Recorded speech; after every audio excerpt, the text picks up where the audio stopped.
My dad, Henry, always thought of himself as a love fanatic. When he was young, he turned down the wealthy Ruby and chose to marry my mom, Jenny, for love. Midway through life, with nothing to show for it, he started regretting it. If it weren't for this love-crazy streak of mine, I'd be the entrepreneur on TV right now, married to Ruby. Jenny, living like this has all been for you. Because I chose love and married you. But after one crazy incident, my dad ended up back in time, 10 years ago. The first thing he did was cut ties with Jenny and try to make things right with Ruby. He obviously thought he was Ruby's true love. So, when he saw Ruby at a club, he pompously announced, "I've broken up with Jenny, you don't need to come to places like this anymore." Ruby was baffled. "Who are you? Which mental institution let you out with all this blind confidence?" Then she turned away, excitement in her voice as she called, "Bro. Great news. That Henry guy finally broke up with my sister-in-law. Go for it." "What? You wanna know why I confessed to Henry?" "Oh my gosh, it was just a silly game penalty. Even if I were brainless, I wouldn't fancy him. Jenny was just duped by him." Meanwhile, without my dad, Jenny's bright life was just getting started. After work at the auto shop, Jenny came home. Her tank top hugged her lean waist, covered in oil, and there was a big new scratch on her arm. Henry frowned. "Don't go tomorrow. What will people say when they see you like this? That I'm a failure, can't even support my wife." Jenny rolled her eyes, grabbed a soda from the fridge and drank half of it. The way she tilted her head made her neck and collarbones look striking. Jenny wasn't fragile pretty, she had a strong, powerful beauty from all her physical labor. She replied casually, "It's not that you can't support your wife. It's that your wife has to support you." Henry's expression twisted. "The company's going through tough times. Isn't $1,000 a month enough for 3 people? Jenny just tossed the crushed can into the garbage. "You think we're pigs, living on scraps every day? Didn't you say you have business deals soon? I'll buy you a decent suit so no one looks down on you." Henry's face turned dark. "Jenny, you look down on me? Regret being with me?" He lost it, pointing angrily at the TV financial news program. "If I hadn't married you, I'd have been Ruby's husband, with the Allen family begging me back. I gave up so much for you, and now you regret it?" Jenny stayed silent for a moment before calmly meeting his gaze. "Henry, the only one regretting here is you."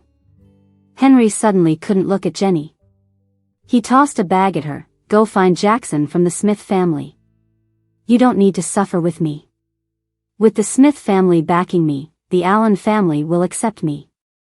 Lily won't have to struggle here. I hear Jackson's still single, just came back and organized a piano concert. Still into piano." Very few knew that Jenny, doing the dirtiest work at the auto shop, once studied piano. Jenny looked in the bag, her face pale. "I'd been pretending to do my homework, eavesdropping." Now I was dying to see what had shocked Jenny, but she just gave me a cupcake, sending me back to my room. Later, I heard a slap, and Jenny's voice said, "Henry, what do you take me for?" Jenny's strong slap left Henry's face swollen. "Yes, I regret this. If I'd accepted Ruby, all her wealth would be mine. How could I have ended up in this dump? Jenny, it's all for you, how could you look down on me?" With that, Henry stormed into the study and locked the door. The living room felt dark and gloomy. Jenny sat upright on the sofa, lost in thought. But tears quietly dripped from her chin. I never understood it. Strong-willed Jenny, who never bowed down to anything, why was Henry her weak spot? Henry always managed to hurt her deeply, so easily. On the couch, the bag had spilled, revealing lingerie. After a long while, I heard Jenny quietly say, "Henry, I owe you nothing now." That night, Jenny started packing swiftly. "Lily, your dad's a jerk. Stick with him, and you'll be unlucky forever. Tomorrow Jenny's divorcing him, taking you away. Why help pay his debts when he goes broke? Get me scissors." I'll cut holes in his clothes, so he can go flirt with Jackson himself. Nutcase. Jenny planned to leave with me first thing in the morning. But fate dealt a cruel hand. A fire broke out that night, and Jenny held me close in the corner. In the end, none of us made it out. When I opened my eyes again, Henry and I were back to 10 years ago. Actually, after I died, I met a strange system offering me a chance to reincarnate. I cautiously asked if I could reincarnate as Jenny's daughter again. Or better yet, become Jenny and take care of her. The system was silent for a moment, then asked if I wanted to see Jenny's life if she hadn't married Henry. Well, since Henry already went back 10 years, I might as well check it out too. So I traveled to the past, when Jenny and Henry weren't yet married.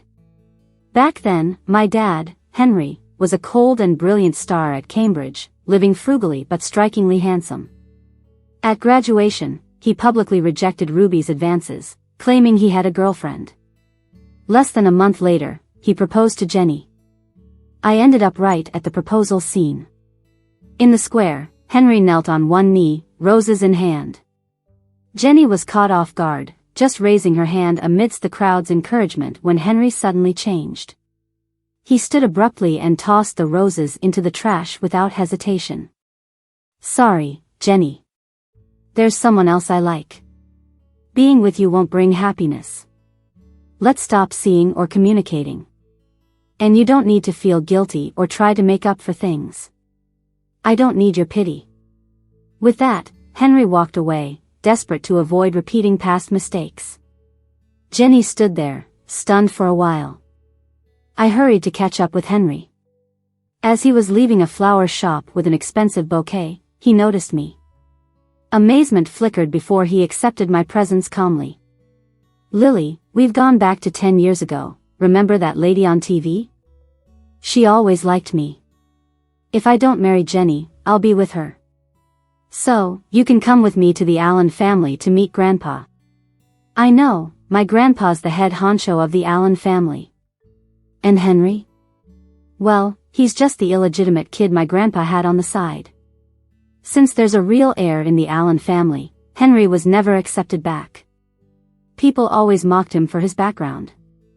Gaining the Allen family's recognition has always been an obsession for Henry. I'm not lying to you. I'll take you to her right now to show you I've got nothing because of Jenny. I kind of get it, though.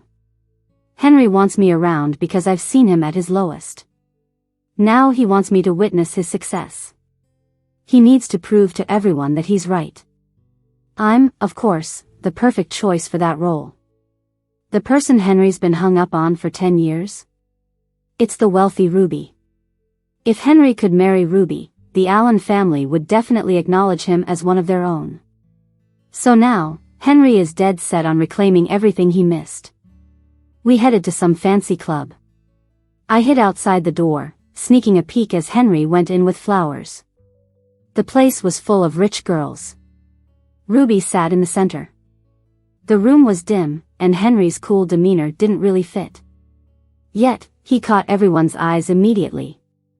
He walked straight up to Ruby, put down the flowers, and with his chin held high, he said, I broke up with her.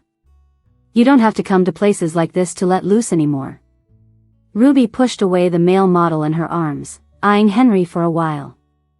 Confused, she asked, Who are you, some escapee from a mental hospital? Henry paused for a bit, frowning, Didn't you like me? You confessed at the graduation ceremony like 2 weeks ago. Everyone saw it. Ruby stared at him for a long moment and then seemed to remember, Oh, you? The lovesick dude from the computer science department.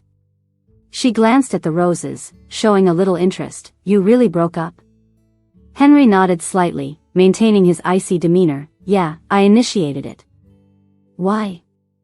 With a calm voice, Henry replied, She got a better opportunity to climb up. I didn't want her to resent me, thinking I held her back, so I broke up with her. Ruby laughed, praising him, what a considerate boyfriend. But that was it, she didn't say anything else. Seeing Ruby wasn't into it, Henry sulked, hinting, I'm single now. To Henry, he thought it was Ruby who liked him. Just by bringing her flowers, he thought he was lowering himself to show goodwill. Ruby should be absolutely grateful, immediately wanting to be with him and granting his every wish. But reality hit Henry hard. "Oh, what a shame," Ruby said. "I just started seeing a few international male models, and they're all 9 heads tall with 8-pack abs. Elite bodies, yours needs more work." With that, Ruby knocked over the flowers and walked right over them. The male models quickly surrounded her, and the other rich girls followed, giggling and whispering. "Who's he? Since when was Ruby into this type? New model trying to hit on Ruby? It's kind of cute. He's a college student. No wonder he doesn't know the rules. Should we have the manager give him a talking to? Looks like he's got quite the attitude, but guys like him usually pretend to be aloof, hoping to grab Ruby's attention." Henry was left rooted to the spot by these comments. In that instant, all his arrogance was embarrassingly shattered, leaving only stiffness and awkwardness. His ambition from being reborn was doused cold. With the system's help, I followed Ruby. After leaving the room, she was on the balcony smoking and on the phone, her tone excited. "Cousin. Guess who I just saw? Oh, it's that guy Henry, clinging desperately to my sister-in-law. I didn't know he was Jenny's boyfriend back then. I only confessed to him because I lost a game with friends. He took it seriously and just came to tell me he broke up with Jenny, saying she dumped him for some rich dude.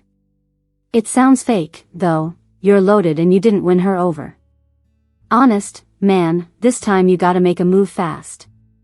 Once you get Jenny, don't forget to give me a big red envelope."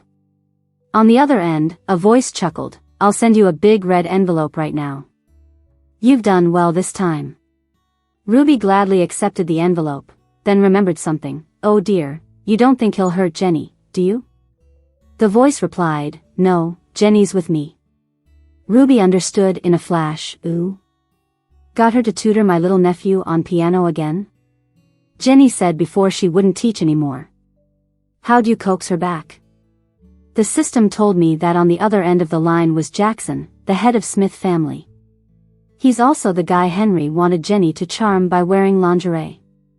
After dropping out of college, Jenny once took a short-term tutoring job with the Smith family to make money. She taught a family member's piano, which is how she met Jackson. Jackson eventually confessed his feelings, which Jenny declined, quitting her tutoring gig too. Soon after, Henry graduated and proposed. She said yes. I remember reading in one of Jenny's journal pages about the night Henry married her. He got drunk. He held her hand with the plain ring and cried apologies to her. By the end, Henry buried his face in her shoulder, sobbing, "Honey, I'm just so jealous. Don't meet him again, please." Jenny flicked her cigarette ashes, comforting him with a smile. "Silly you, he's already left the country." Henry replied, "Don't swear." Okay. When we have kids, I won't swear anymore, don't want to set a bad example for them." But 10 years into their marriage, Henry wanted her to seek out Jackson again. Ruby kept on venting about Henry to Jackson. "I suddenly found Henry funny." Ruby never even gave him the time of day, yet he dreamed for 10 years. What would Henry think if he found out the regret he harbored so long was just the end of a game for Ruby? After Ruby shut him down cold, Henry miserably headed home. I followed him back. The familiar place wasn't burnt down yet, lacking signs of Jenny's hard life. Henry started his business just like before. He believed with the advantage of being reborn, he would succeed this time. Confident, he took out a loan with the house to start a company. But due to inexperience, the business's funds ran dry within a month. The situation mirrored his past. Henry struggled to accept it, locking himself in for days. I often heard him getting calls from the bank about the debt. In the past, Jenny came up with the money to save the company at this moment of crisis. So now, at this critical point, Henry thought of Jenny again. He emerged from his room and sat in the living room. He repeatedly looked at Jenny's contact, looking increasingly restless. "You've been reborn too, haven't you, Jenny? Skipping out on contacting me for so long." Fine, then let's not contact each other ever again. I'll make you see it was your fault. You wronged me. Henry stubbornly held out from calling Jenny. Fortunately, Ruby sent him an invitation. Invite him to a business cocktail party, saying that it might bring in some investment. Henry felt reassured. Ruby's got a bit of a temper. I turned her down before, which is probably why she was cold to me that day. She can't stay mad at me for long. Henry always thought that Ruby confessing to him in front of so many people meant she had real feelings for him. She would come around and help him. The night of the cocktail party, the system suggested I follow discreetly. The event was full of elegant people, and Henry felt out of place. Ruby only sent him an invite with nothing else. He didn't even have a decent suit, and mixing in with all those well-dressed entrepreneurs felt embarrassing. That's when some soothing music started playing. A graceful figure appeared on the spiral staircase, and everyone looked up. Jenny, in a fitted dress with her hair elegantly styled, descended the stairs like royalty. Henry froze, barely recognizing the Jenny he remembered. Back at home, we'd mostly seen Jenny in tanks with a ponytail, usually with the smell of engine oil lingering. Even then, she was beautiful, never losing her charm. But that beauty wasn't as striking as the one in front of him now. Before Henry could gather his thoughts, Jenny had reached the bottom of the stairs and was standing next to a young, composed man. Henry's face stiffened. It was Jackson. Henry's eyes showed his disbelief. He's already moved on so quickly. Doesn't she regret anything? Not long after, Henry cornered Jenny in the hallway outside the restroom. I knew you still think of him. You've always looked down on me, haven't you? Jenny, I gave up so much for you back then. Were you regretting our marriage for 10 years? Can you admit it now? Are you relieved we broke up that day? Henry's eyes were filled with resentment. Henry, I don't know what's gotten into you, Jenny said calmly. It was you who wanted to break up. You said you'd be unhappy with me, not the other way around. Henry was suddenly stunned. Jenny didn't seem like she had been reborn. He stared at her eyes, trying to catch her in a lie. But Jenny's gaze remained indifferent. No matter how hard he searched, he found none of the traces he wanted. Just then, a server rushed over. Miss Jenny, it's your turn to go on stage. Jenny walked past Henry without another glance, heading toward the stage's piano. Watching her figure fade away, the system asked if I wanted to go say a few words. I said, no, we shouldn't disturb her. I understood that Jenny needed to be herself first and foremost before being my mom. She deserved her own life. In a past life, she'd paid half her years in hardship. Hadn't she suffered enough? This time, I wanted her to be free. For the longest time, I couldn't understand why a strong, clear-headed woman like Jenny would tolerate Henry, sacrificing everything willingly. Until the day I was reborn, and the system showed me Jenny's diary. I'd only skimmed through a page or two before. Reading it all, I learned Jenny's secret. Her diary began when she was 17, in her junior year of high school. That summer, her parents' car inexplicably lost control, crashing into Henry's mother, killing all three of them instantly. The car company refused to accept responsibility, denying any compensation. Jenny's grandmother compensated by giving their house to the then 17-year-old Henry. Lawyers handled everything, and the families never met face to face. From then on, Jenny lived with her grandmother. With no money, Jenny stopped her piano lessons. She would sometimes sneak back to see the old house, where she'd see Henry crying alone by the window at night or carrying ashes back to the Allen family, only to be turned away, walking back alone in the rain. It hurt Jenny, but they weren't acquainted at that time. They didn't meet until senior year when they were classmates and slowly got to know each other, developing mutual feelings.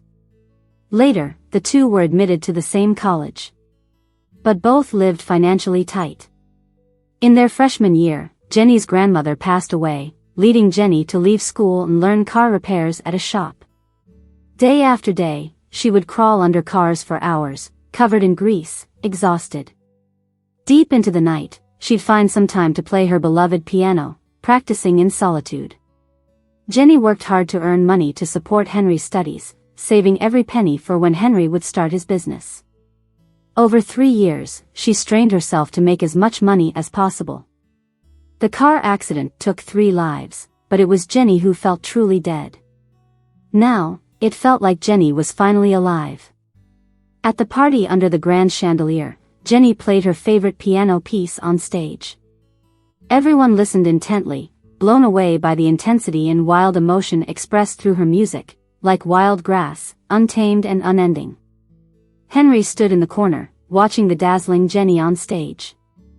I hid in a corner nibbling sweet cake. The system gave me a little cheat, letting me know what Henry was thinking. He was shocked and confused. Henry knew Jenny could play the piano, but this was the first time he'd seen her play like this, with such powerful emotion. And long before Henry, someone else had already seen Jenny's brilliance. Jackson stood below the stage, watching Jenny with admiration. Henry saw this, and it suddenly reminded him, in their 10 years of marriage, Jenny never once mentioned wanting to play piano. Now, she was shining in front of everyone else, causing him a silent, dark jealousy to grow inside. As Jenny's piece ended, Jackson was the first to applaud, followed by a thunderous applause from the crowd. Henry was irritated by how someone else had discovered Jenny's talent first, as if his prized possession was being taken away. He was about to assert his claim when 2 security guards appeared, grabbing Henry by both arms. "What are you doing?" Jackson walked over. "I just checked the surveillance, and you're harassing my guests." "How'd you get in here?" Knowing full well, he questioned anyway. Henry looked embarrassed, too lost for words. "Seems like someone lacking class doesn't belong in a place this refined," Jackson said, turning to security. "Won't you drag him away?" Henry was tossed out the front door, left outside. Inside, someone recognized him as the bastard son of the Allen family, and people started whispering. He heard bastard son of the Allen family, and it hit him like a punch to the gut. Henry looked crushed, head hanging low. Outside, he stood at the entrance with a somber face. Suddenly, a voice caught his attention. He looked up. It was Ruby, leaning against the wall, smiling at him with a wine glass in her hand. "Is this why you broke up with her?" Henry, still sore from his bruised pride, couldn't be bothered to answer. His face remained cold. Ruby approached. "What a mess you are. Miss Jenny is pretty, but she's out of your league. You thinking of winning her back? Men are always so pathetic." Henry bit his lip, clenched his jaw, saying nothing. "So, Jackson, he's the rich guy she's with now?" Ruby asked. Henry stayed silent, which was answer enough. "They do look like a perfect match, don't they? Fits well together." Ruby eyed him meaningfully. "I despise unfaithful people. Want me to show you later how she cozies up to the wealthy?" Henry hesitated, knowing he shouldn't agree. But in the end, he couldn't refuse. After the party, Ruby led Henry to the garden behind the villa. Jenny and Jackson were strolling nearby. Henry's eyes darkened instantly. He overheard Jackson, "You're not selling your piano?" Jenny replied, "No need now." "That's good." Jackson paused and asked, "Was it for Henry?" Henry's expression slipped at that. Jenny's silence was an answer. "She never told me she sold her piano for that," Henry murmured, a little dazed. Jenny's piano was a gift from her grandmother. 10 years ago, she sold it after using all her savings to help Henry's company. This was the first time Henry realized the truth. Jackson and Jenny's conversation continued. "I just kicked him out. You're not mad, are you?" "Why would I be? I don't know what got to him to break up with me out of the blue, but it's clear he wants nothing more to do with me, and I feel the same. Thanks for earlier, Mr. Jackson." Jackson was about to say something closer, but hearing that formal Mr. Jackson halted him. "You've rejected me once, and now again? Mind if I smoke?" Jenny asked. After he nodded yes, she lit a cigarette, took a puff, and exhaled slowly. "I had a dream recently," can't recall it, but I feel men are unreliable and marriage would be my doom. Jackson chuckled. Sounds like an excuse to reject me. You'll see, if I marry, it'll end badly. Henry felt those last words sting deep. Unable to hear more, he staggered away. I swatted a mosquito on my arm, leaving a blood stain, glanced at Jenny, then crouched to find my dad. Looks like Miss Jenny isn't the gold digger you said she was. Think it's a misunderstanding you'd clear up and reconcile with her? Ruby came over, half smiling. Henry remained silent. Ruby seemed pleased. I was watching, curious. If you learned all she sacrificed for you, would you have stepped out to pull her back and reconcile? Seems you've truly moved on. Maybe you feel unworthy though, given Jackson is impressive, and she deserves more than someone who hasn't had much like you. But too much of a good thing gets boring. She grinned mischievously. Now I find you interesting. I don't fancy proud men, but a wet dog like you, just right. Ruby grabbed Henry's chin, lifting it with a critical eye, like examining a cheap item. Henry, want to give us a try? It was clear Ruby was merely playing. Henry, usually proud, felt insulted. His pride made him want to leave immediately. Ruby, I hope if we start something, you'll be sincere about us. In this life, he wouldn't repeat past mistakes. So in the end, he agreed to Ruby's suggestion. I got home early. Henry came back not looking too excited. He asked me, Lily, have you ever seen Jenny play the piano? I nodded. Henry looked surprised. When was that? In a mall, she played one there. But Jenny said her hand was hurt from an accident. It hurts to play, so she won't anymore and told me not to tell you. Then it was Henry who went quiet for a long time. The kind of stillness that follows a quake within. He realized another truth. A past secret. Back then, after Henry proposed to Jenny, they got into a car accident together. Jenny protected Henry, which injured her hand, severing nerves and ending her piano career. That was just 2 months before a piano competition she'd prepared 5 years for. Henry didn't know Jenny's injuries, and years into their marriage, asked her why she stopped playing. Jenny responded, I have more important things now.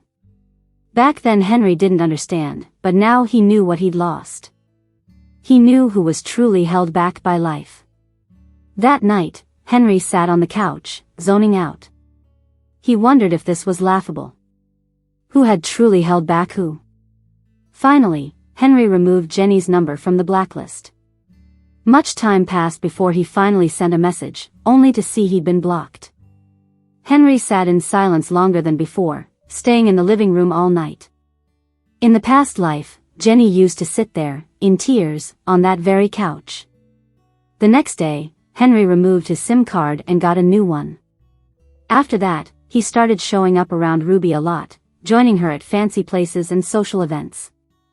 A month later, he ran into Jenny at a high-end restaurant. When Jenny tried to leave, Henry stopped her, but before he could say anything, Ruby came over and said to Henry like he was her pet dog, "Why did it take you so long to get something from the car? If you do that again, I'll have the bodyguards break your legs." Henry looked like he was holding back a lot, and Ruby lifted his chin. "Oh, you're mad? I love seeing you all frustrated and unable to fight back." Henry turned away and walked off. Ruby chuckled as she watched him leave. Then she playfully winked at a stunned Jenny and whispered, "Sis-in-law, I'm just teaching this jerk a lesson. He came to me. Don't worry, I've got this." Then she ran after Henry, leaving Jenny looking exasperated. I hadn't seen Jenny in a while and missed her, so I secretly followed her. When Jenny got to the parking lot, Henry cornered her and demanded, "Who were you having dinner with?" Jenny shrugged, crossing her arms. "You saw, didn't you?" Henry snapped, "Why do you like Jackson so much? Both then and now. Am I always going to lose to him?" He continued, "Let me tell you, Jenny, there are no good guys, especially ones like him. He's seen women of all kinds. You think he really cares about you? He's just playing you. If you don't want to be played, I can." Jenny cut him off with a laugh, fiddling with a lighter. And what good are you? Henry froze. I'll figure out who he is, just like how I've figured out who you really are from your words just now. After a long pause, Henry asked, Jenny, didn't you reject Jackson because of me? Jenny hesitated, realizing, you were eavesdropping? Henry pressed on, is that it? Jenny sighed, I should have told you the truth earlier, Henry. I don't need you as much as you think. I don't have that much love for you. Seeing Henry's disbelief, Jenny finally revealed the car accident from years ago. I'm sorry, it was my parents who hit your mom. Jenny apologized sincerely, but Henry remained expressionless. He wasn't surprised or shocked at all. He just stared at Jenny stubbornly. So all these years, was it just guilt? I've read Jenny's diaries where she felt sorry for the teenage Henry. Pity turned into love. She genuinely liked him once. But now, none of that mattered. Jenny chose to stay silent. Henry's face twisted for a moment, then he laughed. So, it's been 2 lives, and you finally admit it. You never loved me. You looked down on me for 10 years. Married me out of guilt, while always thinking of Jackson. Then why didn't you go to him? Why stick with me and suffer? I said you could go, you have no right to blame me. Henry was hysterical, but Jenny didn't understand him. She wasn't trying to. She turned to leave. Henry suddenly stopped shouting and watched her leave. Then he said, you don't need to feel guilty. You owe me nothing. I found out later, 3 months before the accident, my mom was diagnosed with late-stage breast cancer. She only had a few months left. So even without the accident, she wasn't going to make it. Jenny froze, turned back in shock. I was equally surprised. The system told me, in the past life, Henry found out after marrying Jenny for 3 years that it was her parents who hit and also about his mom's cancer. Turns out, after learning these, Henry started doubting Jenny's feelings for him and hurt her repeatedly over the years she endured. But now you're free, Jenny, Henry laughed like crazy. You must be happy, right? I'm happy too. So Jenny, put away your cheap guilt and pity. I don't need it. Someday, I'll show you I would have been better off without you. Henry vowed to return to the Allen family. He then sought out Ruby eagerly. Ruby, let's go public. You want to go public? Ruby looked him over. Being my boyfriend isn't that easy. Do you think you're worthy now? To these wealthy families, going public wasn't just about going out for meals or shopping together. It meant introducing him to the media, acknowledging him publicly. It'll be okay if I'm back in the Allen family, right? Ruby laughed. Going back might not be better than now. You can't handle what those rich kids do. But if you're that eager, sure, I'll help. I saw that mischievous gleam in her eyes, knowing Henry wouldn't have it easy back at the Allen family. And it was true. The Allen family was not an easy place to stay. With Ruby's help, the Allen family accepted Henry. The day we got to the Allens, as soon as we walked in, a 6 or 7-year-old chubby kid stopped us. You got my floor dirty. No trash allowed in my house. Then he pushed Henry's suitcase at the door over, jumping on it until he made a big hole, then started crying about how it hurt his foot. 3 maids hurried over to carry him off and comfort him while the old couple from the family frowned in distress. Everyone there, young and old, surrounded the kid. In the end, to cheer up their grandson, the family elder ordered Henry's suitcase, which he had lugged around, to be smashed and thrown out. It was as if Henry's face was smashed. Henry stood stiffly. We stayed at the door the whole time. At dinner, they finally noticed us, and the elder called us to eat. But the chubby kid started crying again. He drooled on the food. It's got germs. I don't want to eat with him. Henry's hand froze, even though he hadn't touched any other dishes. The elder finally said, Henry, you shouldn't eat at our table from now on. Ken's your big brother and sister-in-law's hard-won child, and he's had poor health since birth. Eating with outsiders could make him sick. Henry felt mortified, turning pale. Okay, he said. Ken, the little chubby kid, is just like his nickname, the beloved treasure of the Allen family. Spoiled by the whole family, he's fearless and acts like he owns the place. He really has it in for Henry and me, kicking up a fuss about it every day, making everyone bend over backward to please him. I didn't mind Ken's attitude, but Henry was so bothered by it that he wouldn't even leave his room. He felt like a stranger even when he came back to the Allen family. On the grandpa's 60th birthday, there wasn't a big celebration, just a few tables with family and business friends. Henry wasn't even given a seat and had to squeeze into another table. During dinner, Ken started crying again, wanting to learn piano. Ken's always had a knack for music and is naturally talented at the piano. Of course, the family wanted him to have the best teacher. We took Ken to watch a national piano competition a few days ago. Last year, he insisted on learning from Master Matt, but the guy's pushing 80 and doesn't take students anymore. At this latest competition, though, Jenny, who won first place, caught Master Matt's attention, and he made an exception by taking her as a disciple. It was a big deal. Ken also liked Jenny and was just itching to give her flowers after the show. The grandfather asked, "Does this Jenny girl take students? Learning from her would sort of make him half a student of Master Matt, right? No connections, man. She's not meeting anyone and likes to keep a low profile. I heard Jackson's been trying to tag along with her, but we can't even get a glimpse." The grandfather realized this was a tough ask. But the spoiled little kid didn't care about adult problems and started crying again until he was almost choking. The grandfather was truly desperate. "You guys should get out more, make some connections. Think of a way to get in touch with her." Everyone nodded, racking their brains for ideas. In a corner, Henry and I knew exactly who they were talking about. That Jenny girl was just Jenny. A few weeks back, she had entered a competition she missed in a previous life due to an injury and scored big, winning first place and everything. Henry sat in silence at the table. Suddenly someone spoke up, "I just saw Jenny eating here too.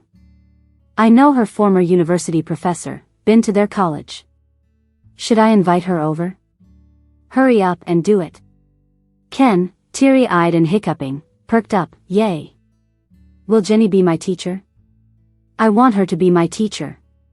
Jenny was soon respectfully ushered into the room. Everyone scrambled to lay on the charm. Ken clung to Jenny's leg, all cute manners, nothing like his usual self. The crowd was abuzz. For a brief moment, Jenny glanced at Henry looking all beaten down in the corner, then looked away just as calmly. Jenny agreed to help Ken with piano, saying she'd assess his talent first, and the Allen family was thrilled. In the unnoticed corner, Henry quietly slipped out of the room. "I heard that Jenny was with you before?" A voice caught Henry's ears. He turned to see it was Ben, the eldest son of the Allen family, who had followed him out. Henry instantly straightened up. But Ben advanced, lifted his hand and slapped Henry hard enough to send him to the ground. "You're useless." Ben adjusted his suit. "What did Ruby see in you, pretty boy? Seems to me, you don't mean a thing to her. You've been back for months now, and she hasn't even come by to have your back. Everybody knows why the Allen family took you back. If you can't bring us any benefits, you'll be out of here. The Allen family doesn't keep dead weight." But Ruby didn't send Henry back to the Allen family for free. She's waiting for Henry to bring benefits. Why would she hand anything over to the Allen family? Now Ruby spends her days whining and dining, burning money everywhere. She wanted Henry to buy a mansion, yacht, and private jet. When she saw Henry looking awkward, she teased. "Didn't you go back to the Allen family? Can't even get that money together?" Henry was caught between a rock and a hard place. As for Henry's business, although Ruby had helped patch up the finances and things looked up thanks to his rebirth's advantage, the earnings couldn't keep up with Ruby's lavish lifestyle. Ruby's gal pals were around too, teasing Henry to pick up the tab. Is Henry not generous? Otherwise, our Ruby's not gonna marry you, you know. Everyone knew, if Henry didn't marry Ruby, the Allen family wouldn't grant him any real benefits. Henry could only awkwardly say, "The company doesn't have enough working capital. You could get a loan, or do a side deal. There are plenty of ways. Just depends on how much Henry cherishes his girlfriend." Those 3 words, cherishes his girlfriend, gnawed at him like a haunting voice. He agreed to go to the bank for a loan. But in just a month, Henry's company was strapped for cash again and couldn't afford staff salaries. He went back to Ruby. Ruby was at an auction, eyeing jewelry. She won a bid on an antique necklace and raised her brow at Henry, signaling for him to pay. Henry looked grim. "I don't have enough money, and the company's working capital is depleted." "Out of money already? You'd probably be unable to get a bank loan now. I could hook you up, take some private gigs to earn. There are quite a few wealthy folks who dig your pretty boy looks." Henry understood what she meant, and his face went pale. "What do you mean?" "That's what I mean." Ruby dropped the pretense. "Are you being my boyfriend, looking to bleed me dry? A toad lusting after swan meat, ugly yet ambitious. I have money, but I'm not dumb. Henry, look in the mirror. What do you have that makes you think I'd want you?" Ruby finished, and her friends roared with laughter. "I always guessed he was after Ruby's money. I was right. Yeah, I pegged him too. His company's just an empty shell now, sure enough, begging Ruby before long. Didn't think it'd be so soon, probably on the brink of debt. How's he gonna pay back that bank loan anyway? Probably wants to fool Ruby into footing the bill." Ruby couldn't be bothered anymore with how terrible Henry looked and directly spelled it out. "We were just messing around, everyone's too bored, looking for a laugh." "All right, Henry, game over now. You can scram, I have plans later, no time for this charade." Ruby had him kicked out of the auction. Henry, on his own, walked down the street looking defeated. Then suddenly, he noticed a giant billboard hanging up on the tall mall building ahead. Henry froze in his tracks. The poster showed Jenny at the piano, her gentle yet determined look, and a glamorous dress. It said that Jenny's first solo concert was happening tonight. Henry stared at it for a long time, then made his way to the concert hall. The concert hadn't ended yet, and Jenny was shining on stage. When the last note faded, applause erupted, and Jenny stood up to take a bow. People rushed the stage to hug her and shower her with flowers. The piano master Matt even joined her on stage, proudly introducing his student to everyone. At that moment, Jenny was truly free. From a distance, a disheveled Henry watched Jenny, shining on the stage, finally realizing the truth. Without him, her life was more brilliant. Suddenly, he turned and hurriedly left. Outside, it was pouring rain, and he pushed through the crowd against the rain. When Henry returned, he was soaked, but he carefully held a bouquet of lilies. He wanted to give Jenny flowers too. But she was no longer on stage. He tried to go backstage but was stopped by security. He managed to sneak in when no one was looking. Henry stopped at the dressing room door. Inside, Jackson had a bouquet of roses on the table. Jenny leaned against it, her arm around Jackson's neck, pulling him down, and they were kissing. A half-smoked cigarette was between Jackson's fingers. Henry's face twisted outside the door. After a while, Jenny pushed Jackson away and said, "We can date, but I'm not marrying." "If you can't accept that," Jackson quickly cut in, "I accept, totally accept." He leaned on Jenny's shoulder, whispering, "A lifetime of dating is like marriage. My only heir will be you, okay?" Jenny chuckled, "Well, my inheritance might not go to you." The tall CEO snuggled into her shoulder, "If we have to, I'll die first. If you go, I'll be right behind. I don't need your inheritance. Just love me, okay?" Jenny tilted her head towards him, brushing a strand of hair off his forehead. "We'll see how you behave." Henry wasn't prepared for this scene and froze in shock. When he heard footsteps, he quickly hid around the corner. It was Ruby approaching. She entered the room, and the two inside straightened up, with Jackson shifting back to his usual cool demeanor. Soon, talking could be heard. The once haughty Ruby from the auction was now sweetly calling Jenny her sister-in-law.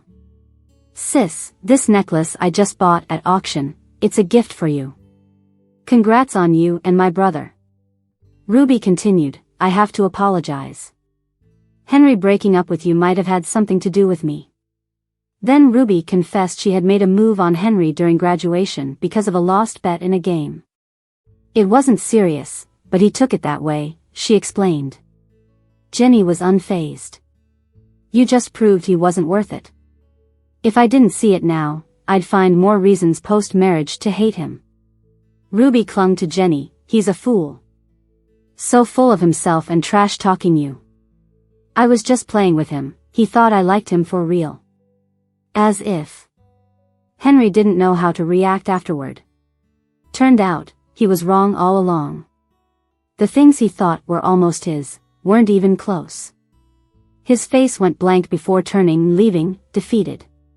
Outside on the highway, Henry stood dazed. A car honked, trying to pass him. It was Jackson driving, Jenny in the passenger seat, smoking leisurely. Seeing inside the car, Henry hurriedly stepped aside. Ruby, annoyed, assumed he was a beggar and tossed some cash at him from the window. Only then did Henry step back. But as the car moved, Henry ran and pushed the bouquet into Jenny's hands through the open window. She hesitated for a second with the flowers in her arms.